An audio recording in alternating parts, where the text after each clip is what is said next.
Please sign in and state your name and address, and you have 3 minutes.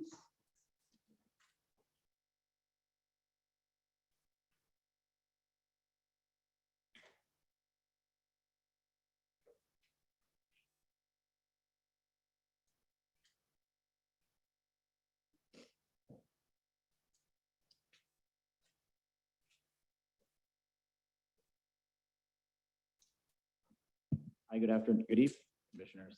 So my name is Kevin Van Ostenbridge. I live in Bradenton, Florida, but I'm your representative on the Manatee County Commission. So I came out this afternoon or this evening because I saw on the agenda agenda item to abolish or disallow, I believe was the word, parking garages in the city. And originally, when we started this conversation with parking, I was not a big fan of a parking garage at Holmes Beach. I was worried about how it would change the character of Holmes Beach. But then it became obvious that the residents out here did not want on-street parking. And obviously people have to park somewhere. Beaches obviously are open to everybody. They're public. They're owned by the county, maintained by the county, and they belong to everybody in the county. So I said, well, if that's the case, perhaps things have changed in the island, and that's what the people on the island want. Perhaps that's what Holmes Beach wants, is they would rather have people park in a parking garage than park on the side streets. And so I, sort of tried to roll with the punches and change my mind, my attitude as well, and said, well, then perhaps we'll do a parking garage, and that will help to get people from out of the neighborhoods, and it will help to get them into an area where there are lifeguards and there are bathrooms and services, right? I was trying to listen to what the commission said, but and of course, no one has weighed in on this yet. So we'll wait and see, of course, how it goes. But now I see that on the agenda, and it's not necessarily just a discussion. It's listed as disallow parking garages, and so that concerns me. The last meeting I had with the mayor and with Senator Boyd and Representative Robinson, she only speaks for herself, of course, but we left the meeting with the intent of I was going to bring to our commission and work on over the summer a plan for a parking garage for the public beach, and then bring that back to this board. However, before I can even get that off the ground, we have disallowing parking garages on a workshop agenda. So I'm going to ask you to discuss it, of course, amongst yourselves, and be thoughtful about it, and think long and hard as you make these decisions.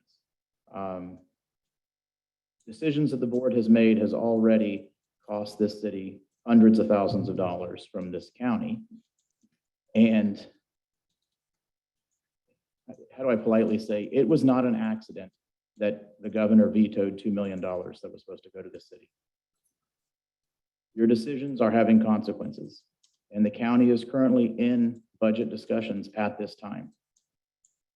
And I really hope that the meeting that we had just recently we both felt well, that we could build on that, and that we could start to work down, the road of compromise and come to a solution that that does make everyone happy.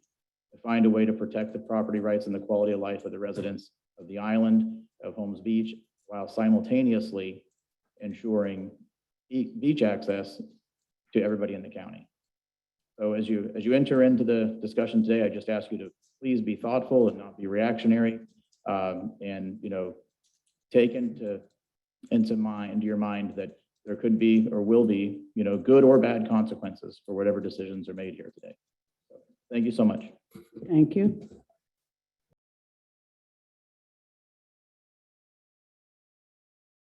I would first like to commend the district representative for coming to a city commission meeting. The city of Holmes Beach continues to be a leader in the bed tax collection and currently is responsible for 37% of the total bed tax collected in Manatee County. The visitors love this city. The new taxable value in property has increased 222%. Holmes Beach continues to be in high demand, and it's not only a place to visit, but it is a wonderful place to live. I hope our district representatives have the willingness to commend the efforts made by the city leaders in retaining the character and charm of this beach community and acknowledge the value that this has contributed to the county coffers. The commission chair has taken credit for the governor's veto of our $2 million appropriations and has threatened to continue to deny funding requests of this city. It hasn't been taken into consideration that these funding requests are for storm infrastructure, resiliency, and pedestrian and bike safety. These are important elements in the continued success of a revenue source for the county and for the safety and quality of life for both visitors and residents. I will continue to urge the county and state leaders to work with and not against these island communities and to make every effort in the preservation of this very special place on earth.